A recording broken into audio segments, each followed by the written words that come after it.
지층이 아직도 고양이인 이유는 뭐냐? 자기 속에 사자를 발견하지 못했기 때문이다. 자, 모든 사람 내면에는 위대한 거인이 잠들어 있다고 그러잖아요. 그래서 잠들어 있는 거인을 깨우라 이런 책도 있는데 모든 사람은 자기만의 위대함이 잠들어 있습니다. 자, 고양이 안에 사자의 위대함이 있는 것처럼 자 그래서 이 자기 속에 잠들어 있는 위대한 거인을 봐야 된다. 자기 속에 사자를 발견해야 된다라는 거죠. 자, 인생에는 두 가지 길이 있다고 그래요. 첫 번째는 위대함의 길이 있고 두 번째는 평범함의 길이 있는데 자, 위대함의 길은 탄생의 선물을 활용하는 거죠. 탄생의 선물은 뒤에서 다루겠지만은 선택할 수 있는 힘이라든지 네 가지 지능을 이야기하는 거죠. 그리고 위대함은 내부에서 외부로 향하는 순차적 과정의 삶을 살게 되고요. 자, 창조적 힘을 발휘하기 때문에 전인적 인간이 됩니다. 그리고 내면의 소리를 찾기 때문에 비정, 규율, 열정, 양심의 그 공통 부분이 내면의 소리를 찾게 되죠. 이 내면의 소리를 찾으면서 잠재 능력이 발휘가 되죠. 그리고 다른 사람도 내면의 소리를 찾도록 고무하는 그런 삶을 살게 될 때 위대한 삶이라고 하는 거죠. 이거 이해되겠죠? 반대로 평범한 삶은 탄생의 선물을 활용하지 못해요. 자, 외부로 시작해 내부로 향하는 미봉책의 삶이고 자, 문화적 소프트웨어에 의해서 지배받는 삶을 살다 보니까 기능적 인간이 되죠. 즉 희생자적인 삶을 살게 되고 당연히 내면의 소리를 잃어버리겠죠. 뭐 피해의식에 젖어 있거나 탐닉하는 삶을 살거나 사회적 거울로 자기 자신을 바라보고 사람들을 바라보니까 인간관계도 안 좋아지죠. 자, 에고에 의한 자기 중심적인 삶을 살게 되죠. 영적인 부분도 잃어버린다는 거죠. 당연히 잠재 능력이 억압이 되고 다른 사람도 내면의 소리를 찾지 못하게 방해를 하게 된 겁니다. 그럼 탄생의 선물이라는 게 뭐냐면 크게 보면 두 가지인데요. 첫 번째 선택할 수 있는 자유의 힘과 두 번째 네 가지 지능 능력을 이야기해요. 선택할 자유의 힘은 자, 파블로프의 개 실험에서 이제 나오게 된 건데요. 자극과 반응 사이에는 공간이 있다는 거예요. 여기서 자극이 의미하는 건 뭐냐면은 상황이나 사건을 이야기해요. 자, 상황, 사건, 경험. 우리 삶에서 일어나는 상황, 사건, 경험은 통제할 수 없지만 그것에 대한 반응을 긍정적으로 선택할 수 있는 힘은 우리한테 있다는 거죠. 이해되시나요? 근데 반응을 긍정적으로 선택하기 위해서는 이 자극과 반응 사이 공간이 넓어져야 될까요? 좁아져야 될까요? 넓어져야 되겠죠. 그럼 이 공간을 넓히기 위해서는 선택할 자유와 힘을 키워야 되는데 거기에서 이제 이 네 가지를 잘 활용해야 돼. 첫 번째 자아의식. 내가 누구냐에 대한 의식이 자아의식이잖아요. 이 삶에 있어서 자기를 어떻게 바라봐야 되냐면 나는 내 삶의 창조자이다. 나는 내 삶의 창조자이다라는 관점에서 나를 바라봐야 돼요. 많은 사람들이 자기 자신을 내 삶의 창조자라고 바라보기보다는 자, 내 삶을 누군가가 그냥 만들어주기를 원하는 관망자로서 자기를 바라본단 말이죠. 인생이나 버스의 운전대를 잡고 인생에는 배의 키를 잡아야 되는데 운전대나 키를 안 잡으려고 한다는 거죠. 그래서 이제 자아의식에서 중요한 것은 자, 나는 내 삶의 창조자이다. 내 삶의 모든 걸 내가 책임진다. 내 삶의 모든 걸 내가 창조한다. 뭐 이런 의식이 굉장히 중요합니다. 그러기 위해서는 이유 변명을 버려야 되고 모든 것을 책임지는 자체로 가는 게 좋겠죠. 두 번째는 뭐냐면 상상력과 양심을 결합을 시켜가지고 마음속에 비전을 창조해요. 비전. 오늘 이제 비전에 대한 이야기 아까 많이 했지 않습니까? 근데 왜 상상력과 양심이 결합되어야 되냐면요. 양심이 결여된 비전은 세상을 파괴시킬 수 있는 비전이 될 수도 있어요.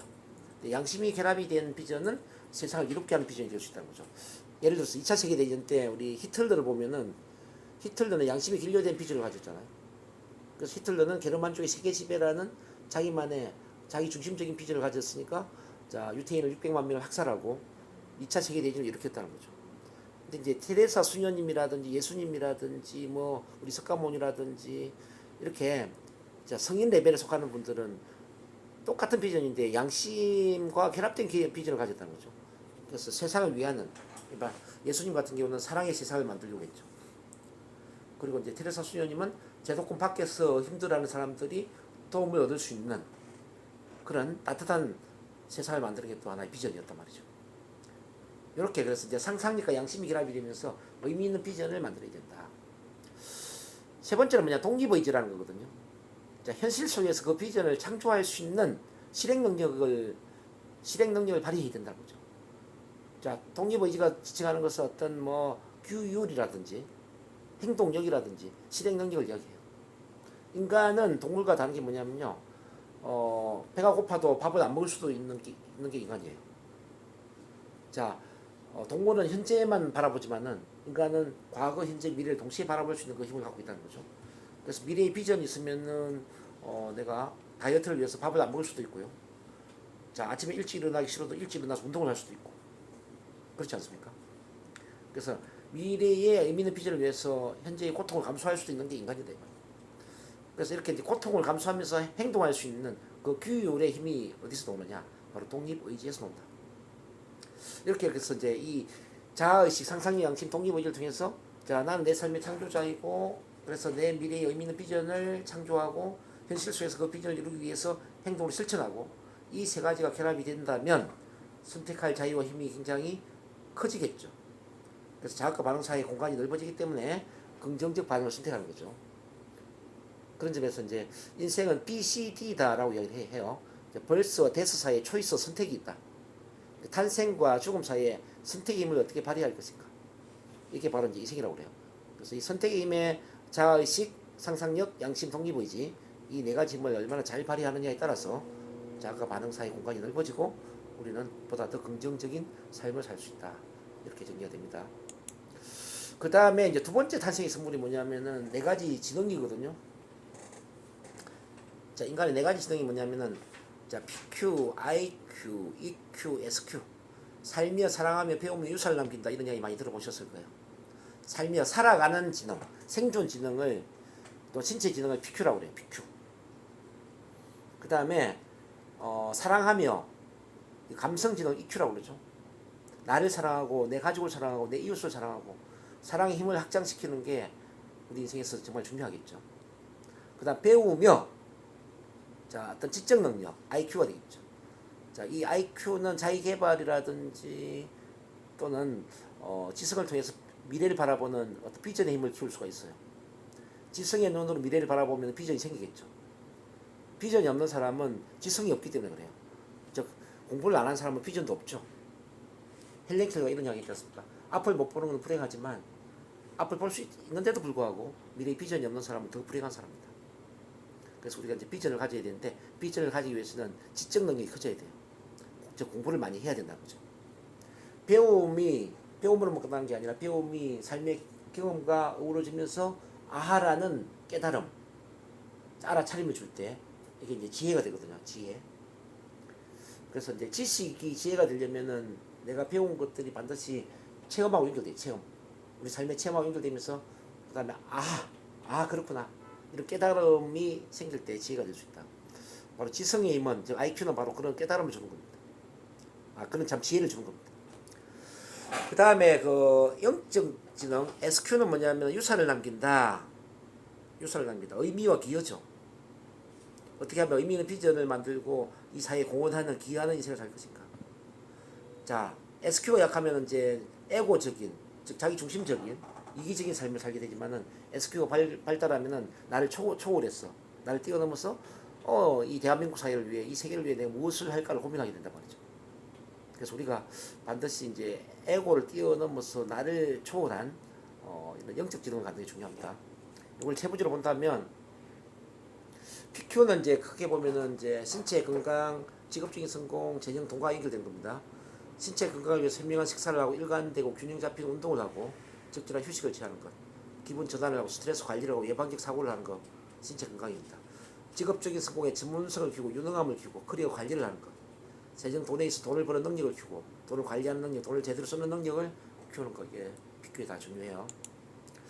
그 다음에 EQ는 뭐냐면 사랑하며 이거는 이제 사랑의 에너지 레벨을 높이는 건데 우선 나 사랑, 자존감, 자아의식을 높이는 거, 참만남 훈련이나 자아 강화 훈련, NLP 훈련이 중요하겠죠. 가족 사랑에 대해서는 부부관계, 자녀교육, 형제자매, 아름다운 집안 전통 만들기, 참만남 심리가족의 무조건적인 긍정적 존중, 공감적 이해, 진정성, 일치성, 스피치 소통, 커뮤니케이션, 대인관계 리더십, 스피치 훈련이나 소통 훈련, NLP 커뮤니케이션 훈련, 성성의 인간관계, 신뢰의 힘을 키우는 거 중요합니다. 세상 속의 소통, 책 쓰기, 블로그 글쓰기, 유튜브 동영상 이걸 통해서 우리가 이제 사랑하며 사랑의 레벨을 높일 수 있다는 거. 그다음 IQ 보겠습니다.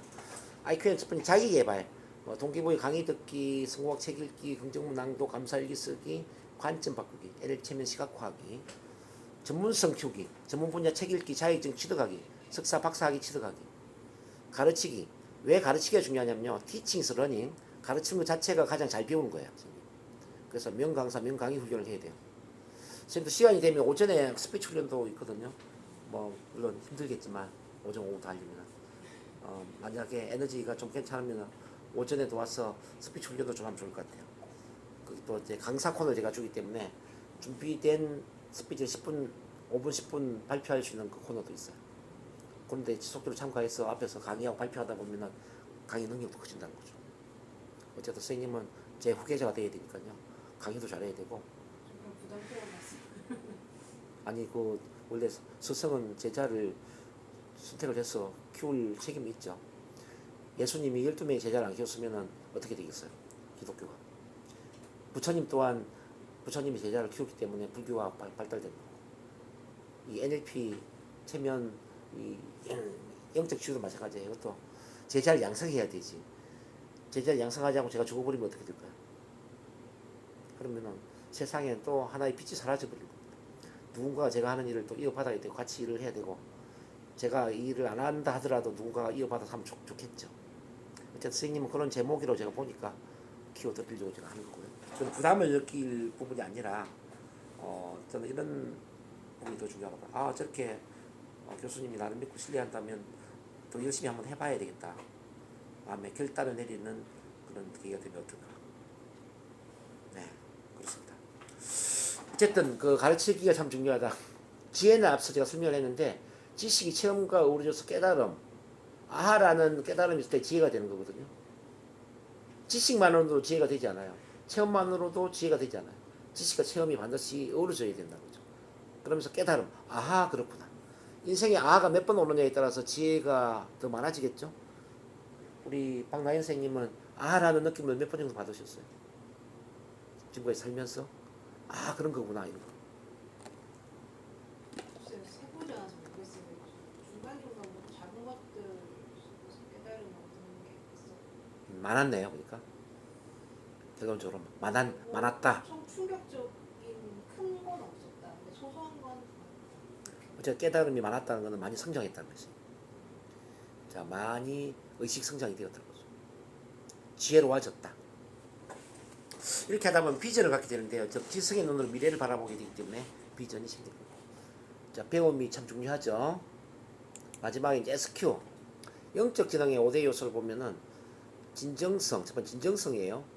내면과 외면이 일치돼야 돼요. 있는 그대로 자신을 드러낼 수 있는 용기가 있어야 됩니다. 긍정과 부정을 세상 속에 드러낼 수 있는 용기도 필요합니다. 즉 자기의 부족함을 사람들에게 드러낼 수 있는 그런 용기가 중요하다는 거죠. 많은 분들이 자기 부족함을 감추려고 하죠. 근데 부족함을 세상 속에 드러낼 수 있는 용기가 있을 때 진정성이 있는 거죠. 그 다음 성실성은 다른 말로 온전함인데 자신의 가치와 양심을 충실하게 따르는 겁니다. 즉 생각이 말과 일치되고 말과 행동이 일치되는 단계, 이렇게 참 중요하고, 삶의 예술작가, 내면의 소리, 의미 있는 비전. 삶의 방향을 재능, 열정, 가치, 비전과 일치시키고 소명의식을 갖는 것. 요거 아까 제가 찾았죠.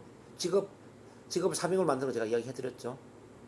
그래서 그 재능, 열정, 가치, 비전 그 중심에 바로 내면의 소리가 있었고, 직업적인 사명이 있었습니다. 이렇게 갈 때 우리가 자기다운 삶을 살고 삶의 예술 작품을 만들기 위해 노력을 하게 됩니다. 의식 성장, 영적인 성장. 삶은 풀어야 할 숙제가 아니라 배움과 성장을 위한 체험의 신비이고 삶의 순간순간부터 배우고 성장을 해야 됩니다. 그래서 우리가 이제 명상을 한다든지 자기 체면을 한다든지 어떤 종교를 갖는 게 도움이 될 수도 있겠죠. 앞으로 이제 이 의식 성장, 영적 성장을 이끌어가는 영적 지도자, 의식 지도자가 정말 중요하다 생각이 들거든요. 우리가 바로 그런 일을 해야 되지 않을까 싶고, 그 다음에 다섯 번째, 사랑이 깃든 봉사. 나로 인해서 누군가가 행복해질 수 있도록 도와주는 게 사랑이 깃든 봉사거든요. 자, 우리가 가장 행복해지기 위해서는 나의 행복을 위해서 노력하는 게 아니라 다른 누군가가 행복해질 수 있도록 돕는 과정에서 나는 자연스럽게 행복해지는 거죠. 자, 행복은 향수와 같아서 다른 사람한테 향수를 뿌리잖아요. 그러면 그 향수가 그 사람에게만 가는 게 아니라 나한테도 그대로 뿌려진다냐. 그래서 내가 행복해지기 위해서는 나로 인해서 행복해질 수 있는 사람을 많이 만들어야 돼. 따라서 사랑이 깃든 봉사를 해야 된다. 이렇게 정리가 됩니다. 이걸 다 이해를 했으면 이제 이걸 토대로 긴 3명서를 써야 되거든요, 선생님. 여기까지 쓰고 마무리할 거예요, 오늘. 나는 살며 사랑하며 배우며 유산을 남기는 위대한 삶을 산다. 이를 위하여 아래와 같은 인격체로 성장한다. PQ 살며, EQ 사랑하며, IQ 배우며, SQ 유산을 남긴다. 이렇게 이제 쓰는데 저의 경우를 한번 봐봐요. 제가 써놓은 걸 참고를 하면서 여러분 선생님도 한번 써보는 겁니다. 나는 살며 사랑하며 배우며 유산을 남기는 위대한 삶을 산다. 이를 위하여 아래와 같은 인격체로 성장한다. PQ 살며 나는 신체적으로 항상 활력이 넘치며 직업적으로는 취미와 활동, 봉사와 휴식을 직업으로 통합시키며 경제적으로는 재정적 자유인으로서 생존을 뛰어넘어 의미 있는 사명에 집중한다. 그랬죠? EQ 사랑하며 나는 나 자신을 있는 그대로 받아들이고 사랑하며 만나는 모든 사람들과 무조건적인 수용과 존중, 공감적 이해, 그리고 진정성을 기반으로 하는 사랑이 깃든 참만남 심리가족이 된다. IQ 배우며 삶은 풀어야 할 문제가 아니라 배움과 성장을 위한 체험의 신비다라는 신념으로 평생 수련과 수행을 통하여 탁월한 영적 지우사이자 의식 주도자로 성장한다. SQ 유사를 남긴다. 나는 삶의 예술 작가로서 항상 내면의 목소리에 귀를 기울이고 비전과 사명에 맞는 자기 정렬된 삶을 살면서 나를 위하고 나의 가족을 위하고 이 세상을 위하는 삶의 예술 작품을 만든다. 이렇게 제가 이제 써놨는데 우리 선생님 것으로 한번 써보세요. 선생님한테 맞게.